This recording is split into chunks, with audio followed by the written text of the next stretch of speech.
Good afternoon and welcome to Philanthropy Impact's Walk in My Shoes series for professional advisors. This is a series of concise but informative sessions designed to help you navigate the philanthropy and impact investment space and are part of our core mission to increase and improve philanthropy and social investment and to also encourage impact investing. We offer a range of educational events and training workshops with the aim to increase your knowledge and understanding of philanthropy and impact investing and how to best support your clients in their social and environmental impact journeys as part of their wealth strategies. If you'd like to know more about how we do that, I will share my email in the chat. Please do get in touch. Today, we are exploring understanding your values, being the trusted advisor. Your chair for today is our board member, Ceris Gardner, who is partner at Morris Turner Gardner. And joining Ceris, we welcome David Stearn, who is CEO at Affinity Private Wealth, and Jaime Mclemore, who is partner at Withersworldwide. Thank you all for taking the time to be with us today and for sharing your experiences. I will now hand over to Ceris to make a start. Thank you, Ceris. Thanks, Sophia. Welcome, everybody. Good afternoon. I'm hoping this is going to be a very interesting, interactive discussion between the three of us because we all have slightly different perspectives, probably, as Sophia just pointed out. You know, we're from three different organisations. Two of us are lawyers, however, and David is probably a lawyer by by inclination, but not running a law firm at the moment. The topic that we're looking to discuss is whether our values as professional advisors are important in any way, shape or form to our clients who are always looking to us, we would hope anyway, for help on their philanthropic journey. Now, as you all know, those of you who have been listening to these Walk in My Shoes webinars for some time now, Philanthropy Impact's mission is to increase, improve effective philanthropy, and obviously impact investing is a major part of that these days. I hope that we'll be able to have time to talk a little bit about that aspect because it's becoming quite an important feature of the world of philanthropists now. Today, though, what we're looking at is how does our understanding of our values as advisors, how does that impact, if it does, on our clients who come to talk to us about philanthropy? Now, Jaime and I being both lawyers, we've probably got a very similar perspective, even though different sides of the Atlantic our clients mainly come from. But David has some very interesting experience on this, which he's trying to, I suppose, improve your offering at Affinity. Is that right, David? What's happening with you in terms of how you see this type of topic evolving? Thank you, Ceris. It is highly important to us at the moment. So Affinity Private Wealth are participants in the private client wealth management sector. As an organisation, we have two functions. We act as trustee and corporate structure administrators and directors, as well as being investment advisors. So hopefully we can come on to the topic that you just hope that we might be able to touch on, Ceris, because we do run sustainable impact investing mandates on our investment side. Okay. But we interact with clients, and particularly the work that we've been involved with Philanthropy Impact is to work out with structures how clients are able to give. And of course, the work that we are trying to do as a set of advisors for this webinar series is encourage our clients to be giving across the spectrum of wealth that they have. Why is that important? Well, it's becoming really important for clients to connect and have a purpose with their wealth. And increasingly, I think if the advisory sector doesn't respond to this, it will be considered as more and more dated. And if you then consider your role within that within that structure, we are now starting to find that whilst you don't need to share the same values or interests from a charitable or philanthropic purpose, you may be expected to demonstrate some type of empathy or some type of value set that your organisation is also involved and has a social conscience to a degree that that maybe didn't have that same type of introspection previously. And as an organisation, we've taken that seriously. We certainly consider, we set the business up 10 years ago, and we we didn't consider that we had a set of values that we behaved personally at home and thought we'll shelve those when we come to work and act completely differently when we come to work. We believe generally in life, if you treat people the way that you wish to be treated yourself, you're not going to go far wrong. And when you're an advisor, I think it's important to be able to demonstrate empathy. As an organisation, you need to be empathetic towards the world that we're living in a way that previously may not have been the case. Yeah, I totally agree with that. I think you struck home with a few words there. Empathy is really key. I agree with that, and I also agree with entirely what you say about my values. Obviously, the values of all of us, I think, particularly in the advisory community. All the words you think of. Integrity, honesty, trust, all those things. We all want to become trusted advisors to our clients, and we're all trying to improve, shall we say, on how we go about doing that, and whether it's philanthropy or something else entirely. In my case, it could be tax advice. I know in Jaime's it's the same. So, it's all about gaining that trust. One of the things I find that clients like to know about is where I'm a trustee myself of various charitable organisations. They may not be interested at all in the causes that I'm a trustee on the board of, but it's the fact that you are committing to a cause and carrying out your own values, whatever they may be, and they are very personal. You're quite right that in that respect. Jaime, what about you? Where do you see yourself in this advisory space in terms of your values versus your clients' values, and how you help them really achieve their goals? Yeah, so I think, like David said, it's not necessarily about, do my values align with my clients' values specifically, because, a lot of times they don't. I mean, values are as individual as we are in a lot of ways. But I do think that, I do have a large part of my practice focused on helping people to achieve their philanthropic goals, helping people to, create tax efficient charitable structures. And I think the fact that I have focused part of my practice on that shows that I am committed to that area, that I'm someone that clients can talk about that aspect of their life with, that part of their wealth with. And, my goal is really just to encourage people to do what they can at that time in their life. I mean, we talk about the donor journey and everyone being on a different part of the spectrum, and people don't hit the same part of the donor journey at the same point in their life. So, not everyone gets to that mature older phase and suddenly wants to give a bunch of money away.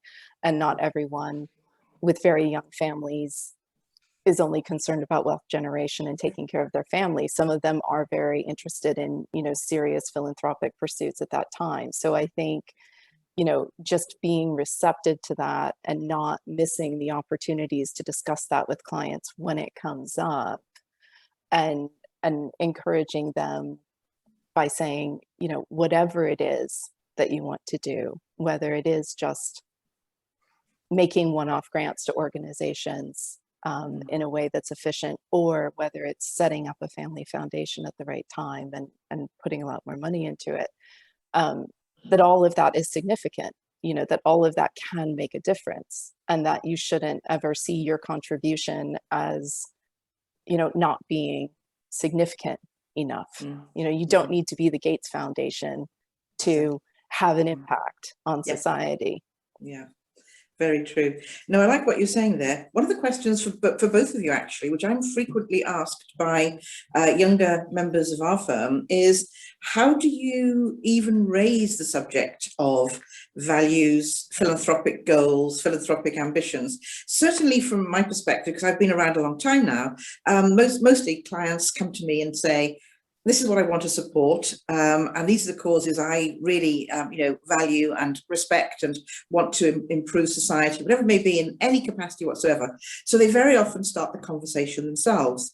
I am getting better at instigating the conversation, I have to say, but I'm still not perfect. And I'm just wondering how you two might encourage your clients into opening up in relation to their values and their philanthropic goals. Who wants to take that one first? Shall I go? Because I play a slightly different role, as you said before. Often in your industry, Jaime and Ceris, you're approached at a transactional basis, unless you're providing a piece of work to a family on an ongoing basis, whereas our involvement with the family interacts on a less transactional, more relationship basis. And of course, as part of the role that we undertake as trustee, if you're either establishing a trust with a client or you have become trustee of an existing structure, you should be asking questions about the needs of the beneficiaries. And that can interact in how much cash those beneficiaries might require from the trustee. It can also interact in terms of the type of things that they would wish the trustee to be invested in. And as part of that conversation, it feels to me quite natural, but I accept that some people find it that there are barriers to doing so because of a politeness. And Jaime, I'm recognising that the Brits have that characteristic in their personality trait, for sure. I have an advantage as an American. I can just be really upfront about it. Yeah. But the thing that you can do is use your experience in other client situations to emphasize the point that you're wishing to make or feeling is there for the asking. I always ask clients what relationship they have with their wealth. I can remember being answered that question once with a potential client, but she was becoming a client, but she wasn't yet, we weren't at that stage, the trustee. And she said to me, it was a horrible thing. She said, I would prefer to dig a hole in the ground, and we were at her home and she pointed to the garden, dig a hole in my ground out there, put my head in it and cover it up rather than my children receive the benefit of this. And I said, well, that's useful to know, and actually quite a low bar from which improvement can come. You know, for her wanting to stick her head in the ground because she had such a poor relationship with the money was quite an easy improvement that we immediately got to work with as trustee. And as part of that, I had the conversation about her philanthropic giving and her desires, and she started to open up very quickly and tell me about a tragic situation that happened in their family life, giving rise to a cause that she wished to support. And we then started a conversation about how that support should occur, what type of structure, should it come from her, should it come from us as trustee, etc. It was a quite easy segue into a conversation that got very powerful and emotional very quickly. And we have been able to make great strides in her improvement in her relationship, such that I'll check in with her periodically and find how high her head is being held. And, you know, I aspire to her head being higher and higher and having a really positive relationship with the wealth. And she might mark me along the path as to how well we're doing. But if you ask questions about things like purpose and relationship with the wealth, then you should start to get answers. And some of those answers might be, I want nothing to do with it. And I've learned in life, you must never be judgmental, but you should actually probe. And you can use other clients to allow you to probe questions that you might find uncomfortable. Oh, you've got no desire to give. I find in other client situations, if there's a member of the family that isn't very engaged with the wealth overall, it's often a way of linking them in and bringing you together to provide unity. And that's how I choose to deal with it. But everyone needs to develop their own personal style with those questions. Yes, I agree with that. Jaime, you were saying, because you're American, it's much easier. Let's hear about that one. That was probably me being a little bit flippant. But I do think, I mean, as David points out, I think there's a challenge to being more transactional I guess, as a lawyer, and the fact that clients are, you know, for the most part coming for a specific piece of work. So they're coming for new wills. I think there's also an advantage in that, though, that, you know, I have found that in the context of estate planning, and like you, Ceris, I won't pretend to be, you know, perfect at having these conversations with clients, but, you know, I've made it a point now that when we're talking about something like wills, you know, you're going through the basics of it. Yeah. Who's your executor? How do you want to benefit your children? Do you want to leave any charitable legacies? It's a really easy way to just kind of stick it in to that conversation. And maybe it is quite out there, but I can justify it in that context because there are, you know, tax benefits to leaving charitable legacies on death. And so, you know, if you're someone who, you know, if you happen to do wills and you're struggling to find a way to bring philanthropy into the conversation, that's kind of an easy win, because you can justify it. If the reaction is, oh gosh, no, I'm not interested in charity at all, it's okay. Like David said, no judgment. You know, it's just part of my due diligence as your lawyer. So I think there are, you know, that's a pretty easy way for me to bring it into the conversation. But I think otherwise it is just, you know, if you're getting into that trusted advisor role as the lawyer, it is about just getting to know them, you know, and sometimes it's a really slow burn with clients. You know, it's just about staying in touch. It's about having conversations, and it's about, you know, for me, it's about talking about things that have nothing to do with tax planning. You know, it's talking about the family dynamic. What are they worried about? Are there, you know, like David was saying, are there family members that aren't really engaged in the planning? Are there ways to get them engaged? Can philanthropy help with that? You know, and bringing it up as another kind of tool in the toolkit, I guess, for just getting the client to think about, you know, their wealth and their legacy. And do they want to do good? I just want to pick up, we've had a couple of questions about sustainable development goals, which is, I know, one of John Pepin's pet subjects. So I'll come on to that in a moment, but just want to pick up on something David said, which resonates with me completely, which is that I find that wealthy families, of any degree of wealth actually, they always want to know what other families are doing. And so, you know, in your sort of advisor role, they will often ask you, well, you know, come on, Ceris, you must after all, you know, a lot of families like this, like us, what are they doing? What do you see they are doing? And of course, that's when you can open up the philanthropy conversation as well, because so many of them, as you just said, Jaime, are trying to involve their sort of children, younger generations, etc., in something involving the family and the family wealth, and a way to introduce them to it. Very often they take the philanthropy route because it's an easier route to take than perhaps investment management or something, you know. So that's quite that resonates with me. David, sustainable development goals, does that come up with your clients very much, and are they all geared towards you know, what we know about those goals, or is it not something that your clients particularly raise in their sort of philanthropic life? No, it is often, so we have a different client situation to the one I described before, where I introduced the UN Sustainable Development Goals as a tool of trying to be able to align the family around a set of values that they could subscribe to. So of course, if you're just dealing with an individual, one person, it's easy. You ask them a question. If they want to do some giving, they normally have some causes that are personal to them. And they can bring those causes out and you can support them.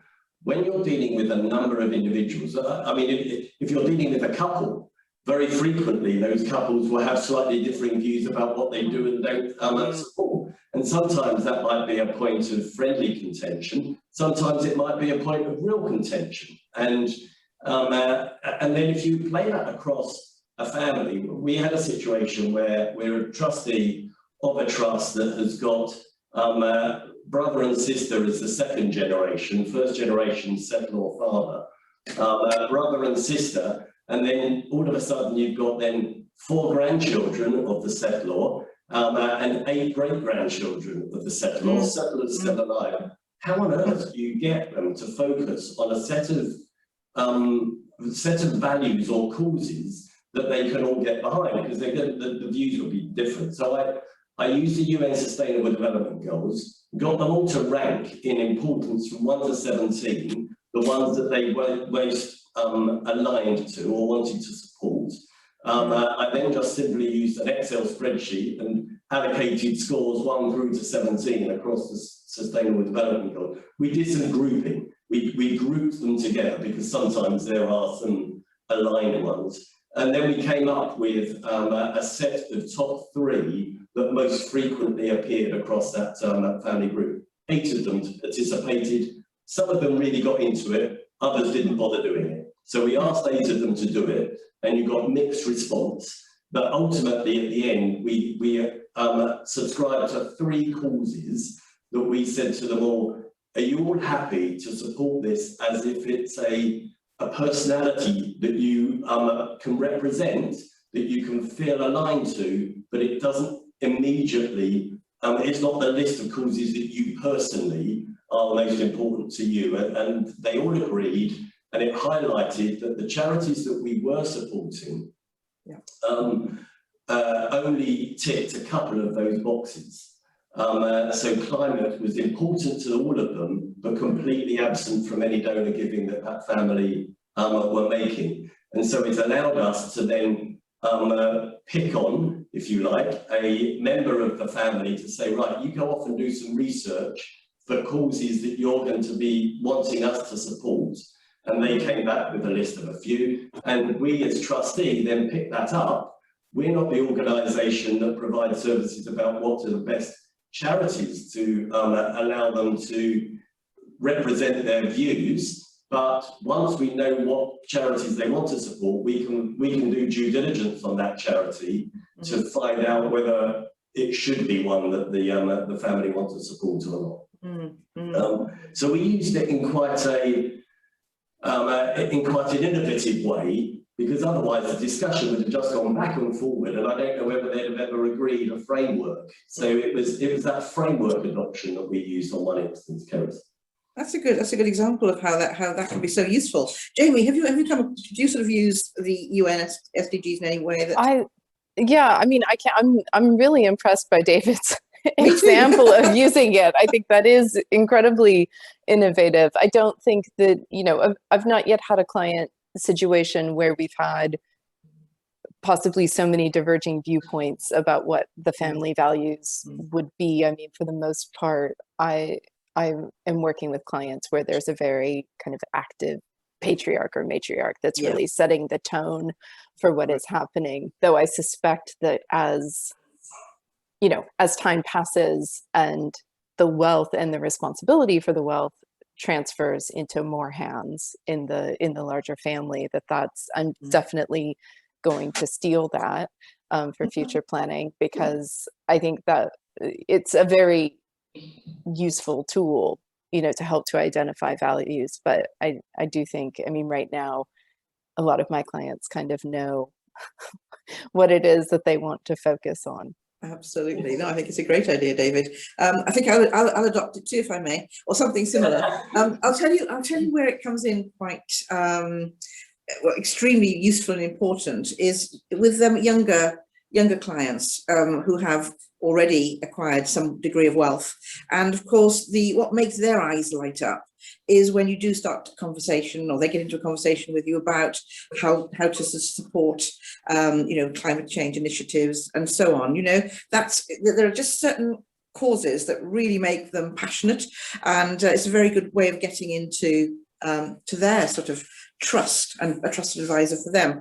And another thing that happens, which is, I don't know whether you see this, Jaime and David, but the younger generation often like to meet one's younger colleagues because they are on the same wavelength, basically, and they're interested in the same SDGs, whatever you want to call them, and their values are aligned more, so the wealthy younger generation might think, than the older practitioners like me, who they might think have really sort of not taken much notice of climate change and in fact are responsible for the problems.